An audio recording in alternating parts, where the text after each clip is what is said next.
right now. Pittsburgh's best sports show is about to begin. Call us or tweet us. We've got things to talk about on the Ireland Contracting Nightly Sports Call, powered by FanDuel Sportsbook. Good evening, everyone. Welcome inside the Fan Cave, and welcome to the Ireland Contracting Nightly Sports Call right here, 7 nights a week, Pittsburgh CW. Bob Pompeani, Chris Mueller at your service tonight. You can call the program at 412-575-2600. That's the Board is hotline. You can also tweet at KDPomp, at Chris Mueller, PGH. Chris, for those people who followed Penguin hockey way back before Mario Lemieux came into town, Mike Lang was the most popular person in the franchise. I mean, he was the guy who connected people. Night Owl Club, people out west who wanted to become Penguin fans. And he had a way of doing it with a very different broadcast style. And after 46 years, he's decided to call that part of his career over. He'll still be involved with the Penguins, but man, you see a lot of guys going. And we've seen Doc Emmerich do it in hockey. Now Pat Foley in Chicago is calling it a career, and Mike Lang as well. And it's a sad day for hockey, I think, in Pittsburgh.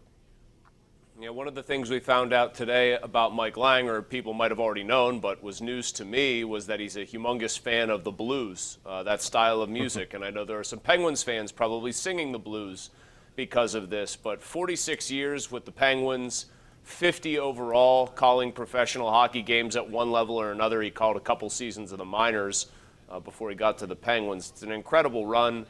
I'm glad for his sake that he's going to leave while he still has time to enjoy other passions in life, namely, again, the blues. But you said he was kind of the most popular figure before Mario Lemieux with a lot of people. He connected a lot of people to the franchise. As a kid who grew up until, I think, age 17, Bob, without cable, I know that's hard to fathom, but I didn't have it, so I wasn't watching the games on KBL or whatever channel they were on.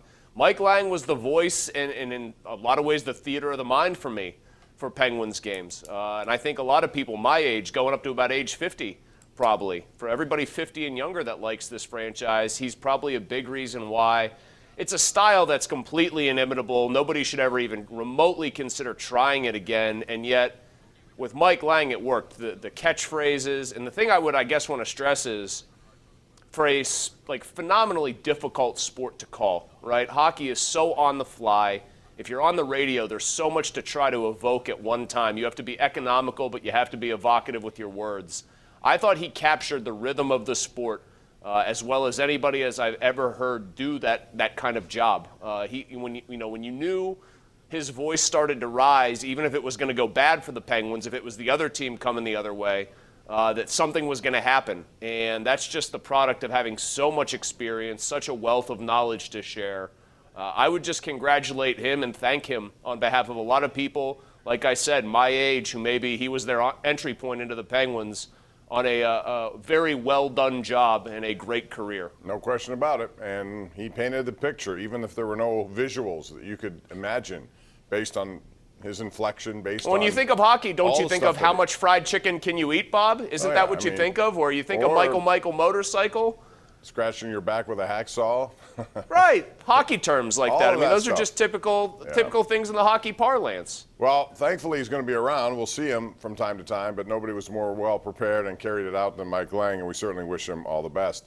Meantime, there is a tug of war going on over at Steeler training camp, Chris, and it's about TJ Watt and the Steelers. Both want to get a deal done, but it takes two to tango, as they say, and if you're not willing to meet at a certain point, it could lead to who knows what. Right now it is, I guess, a passive holdout. He's there, but he's not really partaking in anything. He right now has the upper hand because that's a team that needs him, number one. But number two, you look at where he is in his career, they need him to continue. Now, they can do it without him signing if they want through franchise tags, but I think in an ideal situation they want to get it done. So the question is, what happens if it doesn't get done? Does he continue this? Does he hold out? I mean, I think he would end up playing. I think he would just play through the season. I have to believe. I don't think he would sit all the way through. They're pretty obstinate about things like this. They don't really bend on these contract situations. If it actually gets to that point, I will think it will have been a disaster, Bob, because he's actually there. It's a hold-in, technically, and that's why he and his people and the Steelers are actually talking about all this. I thought it was eye-opening that Keith Butler, his coach, said of him today, I want the players to get all the money they can. I struck twice on behalf of the players. That sort of tips the hand to me that everybody maybe outside of the owner of the football team is happy with TJ Watt getting, market value, which might be $30 million a year. I've got to believe that at some point here before the season, though, because he's actually around and apparently working very hard on the sidelines, Bob, I've got to believe that they get something done where maybe each side gives slightly off of their usual position. Maybe the Steelers guarantee a little bit more money than they normally would, and maybe Watt takes a shade under $30 million. But if it doesn't get done, now that all the parties have been close together for a week now, that would be nothing short of a disaster, I think. In fact, I don't even want to consider what'll happen if they don't get that deal signed, because it's going to loom over them all season long. It certainly will, unless they are willing to change their long-time standing belief that you have to get a deal done before the start of the season. And we'll see. A lot of people think maybe it's time to do that. They seem to be very much in a position where they're not going to change. So it could lead to this going on beyond. But I don't think so. I agree with you. I think a deal will get done. I think he's there. He knows it's getting closer. We got to take a break. When we come back, we'd like to hear from you on this topic and everything else. We got a preseason game coming up on Thursday at Philadelphia against a team that has a whole new look. But the Steelers are going to have some players in play this week. We'll talk about that and more. It's 412-575-2600 right here live on Pittsburgh CW.